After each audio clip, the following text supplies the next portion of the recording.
Greetings once again from the Nerd Castle Penthouse. Stan Gibilisco here in the Black Hills of South Dakota with just a little bit of a report on my Microsoft Surface Pro 2.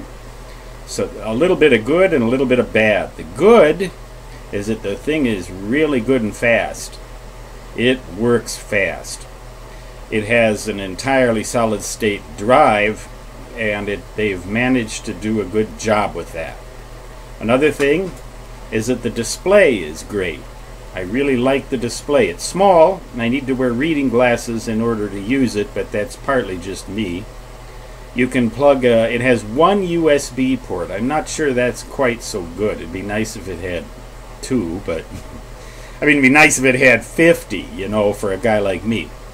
But here's a couple of things that have happened with this little PC that are a little bit less than optimal. Number one, the on-screen keyboard that pops up if you detach the magnetically attached accessory keyboard. If you take that off and the on-screen keyboard comes up, the keys don't always actuate, and if you're trying to enter your password in order to get the thing to work, and after 4 characters the keyboard doesn't respond to you anymore, that's a problem.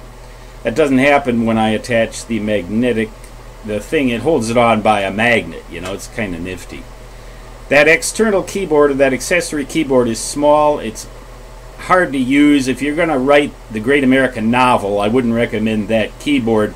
But I got this computer to produce videos with a program called Camtasia Studio, along with another program called Windows Journal, and I needed to run them simultaneously, and this computer will do it. But I noticed also another little minus.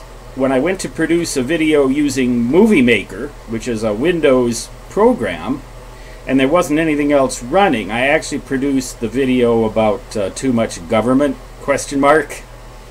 And the credits appeared at the beginning of the video instead of at the end where I put them, and the title didn't appear at all. It apparently went to the end and then was just a period of blackness, 10 seconds of blackness. So it kind of crashed on that program. But all in all, I like this thing. It does what I bought it to do. But if you're going to get one, you might want to keep in mind the things that I mentioned. It has a dual-core processor. I wished it had a quad-core processor. That'd help a lot. I don't really need any more storage. It'd be nice to have more memory. Memory, of course, is different than storage technically, and you can look them up on a site called whatis.com. whatis.com. I used to write for them, and then they and I kind of drifted apart a little bit. They went more towards the business technology end, and I'm going along more towards the hobby technology end. But I used to write for them. Great folks. They've been around for a long time. I remember the guy who started that organization. His name was Lowell Thing. I read about him in Wired magazine.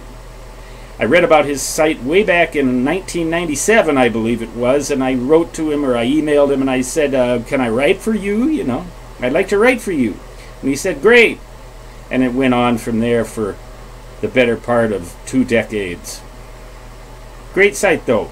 But this Microsoft Surface Pro, right now, I would have to say it does what I bought it to do. The trial period is up in about 3-4 days. I think I'm going to keep it.